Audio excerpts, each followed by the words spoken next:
ಇವತ್ತು April 29 Vijaya Karnataka times of India ಪತ್ರಿಕೆಯಲ್ಲಿ ಒಂದು ಸ್ಟೇಟ್ಮೆಂಟ್ ಬಂದಿದೆ.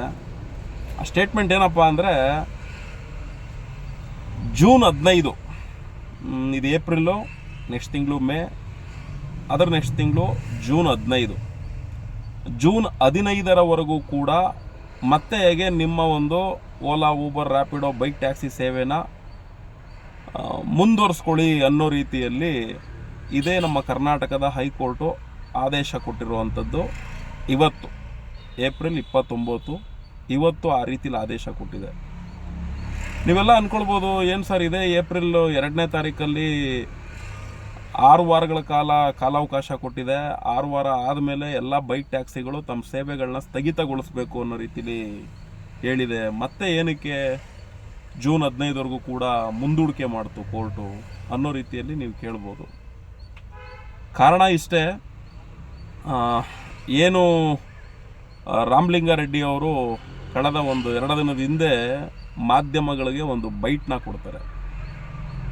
ನಾನು ಅಧಿಕಾರಿಗಳಿಗೆ ಸೂಚನೆನ ಕೊಟ್ಟಿದ್ದೀನಿ, ಸೂಚನೆನ ಕೊಟ್ಟಿರುವಂಥ ಪತ್ರನ ರವಾನೆ ಮಾಡಿದ್ದೀನಿ ಅಂತೇಳಿ. 6 ವಾರದಲ್ಲಿ ಬೈಕ್ ಟ್ಯಾಕ್ಸಿಗಳು ನಿಲ್ಲುವಂಥ ರೀತಿಯಲ್ಲಿ ಕೋರ್ಟ್ ಹೇಳಿದೆ, ಅದನ್ನು ಅವರು ಕೂಡ ಪರಿಪಾಲನೆ ಮಾಡಬೇಕು.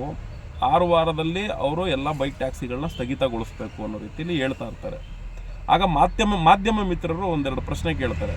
ಓಕೆ, 6 ವಾರ ಅನ್ನೋದು ಒಂದು ಓಕೆ, ಎರಡನೇದು ಸರ್ಕಾರಕ್ಕೆ ಮಾರ್ಗಸೂಚಿನ ಮಾಡಿಕೊಡಿ ಅನ್ನೋ ರೀತಿಯಲ್ಲಿ ಹೇಳಿದೆಯಲ್ಲ, ಮಾರ್ಗಸೂಚಿ ಬಗ್ಗೆ ಏನು ಹೇಳ್ತೀರಾ ಅಂತ ಕೇಳಿದಾಗ, ಮಾರ್ಗಸೂಚಿನ ಏನೋ ಆ ಥರದ ಆದೇಶ ಇಲ್ವಲ್ಲ, ಇದ್ರೆ ಕೊಡಿ ನೋಡೋಣ ಅನ್ನೋ ರೀತಿಯಲ್ಲಿ ಮಾಧ್ಯಮ ಮಿತ್ರರನ್ನೇ ಪ್ರಶ್ನೆ ಮಾಡಿ ಕೇಳ್ತಾರೆ. ಆಗ ಮಾಧ್ಯಮ ಮಿತ್ರರು ಹೇಳ್ತಾರೆ, ಇಲ್ಲ ಸರ್ ಕೊಟ್ಟಿದೆ, ಮಾರ್ಗಸೂಚಿ ಕೊಡೋದಕ್ಕೆ ಹೇಳಿದೆ, ಅದ್ರ ಬಗ್ಗೆ ಏನು ಹೇಳ್ತೀರಾ ಅಂದರೆ, 6 ವಾರದ ಕಾಲಾವಕಾಶ ಕೊಟ್ಟಿದೆ, 6 ವಾರದಲ್ಲಿ ಅವರು ಸೇವೆನ ಸ್ಥಗಿತಗೊಳಿಸ್ಲಿ, ಅವರ ಸೇವೆನ ಸ್ಥಗಿತಗೊಳಿಸಿದ್ಮೇಲೆ ಆಮೇಲೆ ನೋಡೋಣ ಅಂತೇಳಿ ಮುಗುಳ್ನಾಗೆ ಬೇರ್ಕೊಂಡು ಹೊರಟ್ಬಿಡ್ತಾರೆ. ನೋಡ್ರಿ, ಅದ್ರ ಪರಿಣಾಮ ಏನು ಮಾಡ್ತವೆ, ಈ ಸಂಸ್ಥೆಗಳು ಇದನ್ನು ಅಬ್ಸರ್ವೇಷನಲ್ಲಿ ಇಟ್ಕೊಂಡು ಕೋರ್ಟ್ಗೆ ಹೋಗಿ ಊಬರ್ ಅನ್ನೋ ಸಂಸ್ಥೆ ಈ ಒಂದು ಜೂನ್ 15ರವರೆಗೂ ಕೂಡ ಕಾಲಾವಕಾಶ ತರುವಂಥ ರೀತಿಯಲ್ಲಿ ಪ್ರೋಸೆಸ್ ಮಾಡಿದೆ. ಯಾಕೆ ಅಂದರೆ 2022ರಲ್ಲಿ ಬೈಕ್ಗಳನ್ನು ಕೂಡ ಟ್ಯಾಕ್ಸಿ ಮಾದರಿಯಲ್ಲಿ ಸರ್ವಿಸ್ ಕೊಡುವಂಥ ಒಂದು ಬೆಳವಣಿಗೆಗೆ ನೀವು ಅದನ್ನು ಕಮರ್ಷಿಯಲ್ ಪರ್ಪಸ್ಗೆ ಬೈಕ್ ಟ್ಯಾಕ್ಸಿಗಳನ್ನು ಕೂಡ ಸಿಗುವಂಥ ರೀತಿಯಲ್ಲಿ ಮಾಡಿಕೊಡ್ಬೇಕು ಅನ್ನೋ ರೀತಿಯಲ್ಲಿ ಊಬರು ಕೂಡ ಪಟ್ಟಾಕಿತ್ತು. ಏನು ಹೈಕೋರ್ಟು 2ನೇ ತಾರೀಕಲ್ಲಿ ಕೊಟ್ಟಂಥ ಸ್ಟೇಟ್ಮೆಂಟಲ್ಲಿ ಮಾರ್ಗಸೂಚಿನ ಹೊರಡಿಸಿ ಅನ್ನೋ ರೀತಿಯಲ್ಲಿ ಸರ್ಕಾರಕ್ಕೆ ಹೇಳಿತ್ತು, ಸರ್ಕಾರ ಮಾರ್ಗಸೂಚಿ ಹೊರಡಿಸುವಂಥ ನಿಟ್ಟಿನಲ್ಲಿ ರಾಮಲಿಂಗಾರೆಡ್ಡಿ ಅವರು ಅದ್ರ ಬಗ್ಗೆ ಏನೂ ಕೂಡ ರಿಪ್ಲೈ ಕೊಡದೆ ಹೋದಾಗ, ನೋಡಿ, ಓಲಾ, ರ್ಯಾಪಿಡೋ ಒಂಥರ ಆದರೆ ಊಬರ್ ಆ ಥರ ಅಲ್ಲ. ಊಬರ್ ಒಂದು ಸ್ವಲ್ಪ ಡಿಫ್ರೆಂಟ್, ಅವನು ಡೈರೆಕ್ಟ್ ಕಾನೂನು ಮೊರೆ ಅಂದ್ಕೊಂಡೆ ಹೊರಟ್ಬಿಡ್ತಾನೆ. ಹಂಗಾಗಿ ಇಲ್ಲಿ ಏನೋ ವ್ಯತ್ಯಾಸ ಆಗಿದೆ. ಹಂಗಾಗಿ ಊಬರ್ ಅವನು ಡೈರೆಕ್ಟ್ ಕೋರ್ಟ್ಗೆ ಹೋಗಿದ್ದಾನೆ, ಸುಮ್ಮನೆ ಯಾಕೆ ಅವ್ರ ಹಿಂದೆ ಅಲಿಬೇಕು ಅಂದ್ಕೊಂಡು. ಅವ್ನು ಕೇಳ್ತಾ ಇರೋದು ಇಷ್ಟೇ, 2 ವೀಲರ್ಗಳನ್ನು ಕೂಡ ಎಲ್ಲೋ ಬೋರ್ಡ್ ಮಾಡಿಕೊಡಿ, 2 ವೀಲರಲ್ಲಿ ನಾವು ಸೇವೆ ಕೊಡಬೇಕು ಅನ್ನೋ ರೀತಿಯಲ್ಲಿ.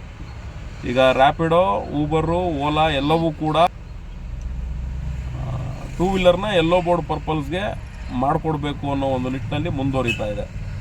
ಮೇ ಬಿ ನನ್ನ ಒಂದು ಗೆಸ್ಸಿಂಗ್, ಇಷ್ಟು ವರ್ಷದ ಸಂಘಟನೆ ಅನುಭವದಲ್ಲಿ ಸರ್ಕಾರಕ್ಕೂ ಅಪ್ರೋಚ್ ಮಾಡಿರ್ಬೋದು, ಏನೋ ಡಿಮ್ಯಾಂಡ್ ಇರ್ಬೋದು. ಹಂಗಾಗಿ ಅವ್ರ ಡಿಮ್ಯಾಂಡ್ಗೆ ಇವ್ರು ಯಾರು ಕೂಡ ತಗ್ಗಿಲ್ಲ ಅನಿಸುತ್ತೆ. ಹಂಗಾಗಿ ಕೋರ್ಟ್ ಮೊರೆನೇ ಹೋಗಿರ್ಬೋದು ಅಂತ ನಾನು ಅಂದ್ಕೊಂಡಿದ್ದೀನಿ. ಸತ್ಯಾಸತ್ಯತೆ ಭಗವಂತನಿಗೆ ಗೊತ್ತು. ಎಲ್ಲೋ ಬೋರ್ಡ್ ಆಗಿ ಸೇವೆ ಕೊಡುವಂಥ ರೀತಿಯಲ್ಲಿ ಮಾರ್ಗಸೂಚಿ ಮಾಡುವಂಥ ರೀತಿಯಲ್ಲಿ ಪ್ರಯತ್ನ ಈ ಸಂಸ್ಥೆಗಳದಾಗಿದೆ. ಆದರೆ ಒಟ್ಟಾರೆ ನಾನು ಹೇಳೋದಿಷ್ಟೇ, ನಮ್ಮ ಆಟೋ ಚಾಲಕರುಗಳು, ಕ್ಯಾಬ್ ಚಾಲಕರುಗಳಿಗೆ, ನೋಡ್ರಿ, ಅವರೆಲ್ಲರೂ ಕೂಡ ಬೈಕ್ ಟ್ಯಾಕ್ಸಿನ ರನ್ ಮಾಡೇ ಮಾಡ್ತಾರೆ. ಆದರೆ ನಿಮ್ಮಲ್ಲಿ ಏನು ಗೊತ್ತಾ, ಆ ಬೈಕ್ ಟ್ಯಾಕ್ಸಿ ಸೇವೆ ನಡೆಸ್ತಿರುವಂತಹ ಆ್ಯಪ್ ಸಂಸ್ಥೆಗಳೇನಿದ್ದಾವೆ, ಆ ಸಂಸ್ಥೆಗಳಲ್ಲಿ ನೀವು ಲಾಗಿನ್ ಮಾಡೋದನ್ನು ಯಾವತ್ತು ನಿಲ್ಲಿಸ್ತೀರಾ, ಅವತ್ತು ನಿಮಗೆ ಯಾವ ಮಂತ್ರಿ ಆದೇಶನೂ ಬೇಕಾಗಿಲ್ಲ, ಯಾವ ಹೈಕೋರ್ಟ್ ಆದೇಶನೂ ಬೇಕಾಗಿಲ್ಲ, ಯಾವ ಆ್ಯಪ್ ಸಂಸ್ಥೆಗಳ ಈ ರೀತಿಯ ಗೋಜು ಗೊದ್ದಲಗಳು ಕೂಡ ಬೇಕಾಗೋದಿಲ್ಲ. ಆದರೆ ನಿಮ್ಗಳಿಗೇನು ಅಂದರೆ ಈ ಆ್ಯಪ್ ಸಂಸ್ಥೆಗಳ ವಿಚಾರದಲ್ಲಿ ಲಾಗೌಟ್ ಮಾಡೋದಕ್ಕೆ ರೆಡಿ ಇಲ್ಲ.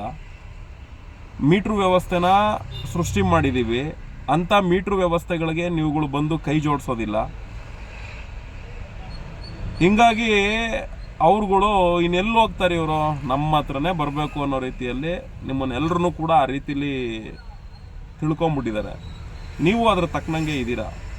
ಇನ್ನಾದರೂ ಬದಲಾಗ್ರಯ್ಯ, ಬಿಡ್ರಿ ಅವ್ರುಗಳು. ಯಾವುದೇ ಕಾರಣಕ್ಕೂ ಅವ್ರು ಏನು ಮೈಂಡಲ್ಲಿ ಫಿಕ್ಸ್ ಆಗಿರ್ತಾರೆ ಆ ಸಂಸ್ಥೆಗಳು, ಅದನ್ನು ನಡೆಸಬೇಕು ಅನ್ನಿಸ್ತಾರೆ, ಅದು ನಡೆಸ್ತಾರೆ.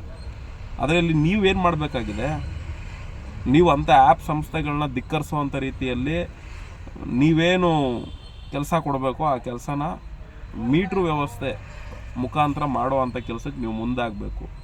ನೀವುಗಳು ಅದಕ್ಕೆ ಮುಂದಾಗಲ್ಲ, ಒಟ್ಟಲ್ಲಿ ಅರಿಯಲ್ಲ ಮುರಿಯಲ್ಲ ಅನ್ನೋ ರೀತಿಯ ಒಂದು ವ್ಯವಸ್ಥೆ ನಡೀತಾ ಇದೆ.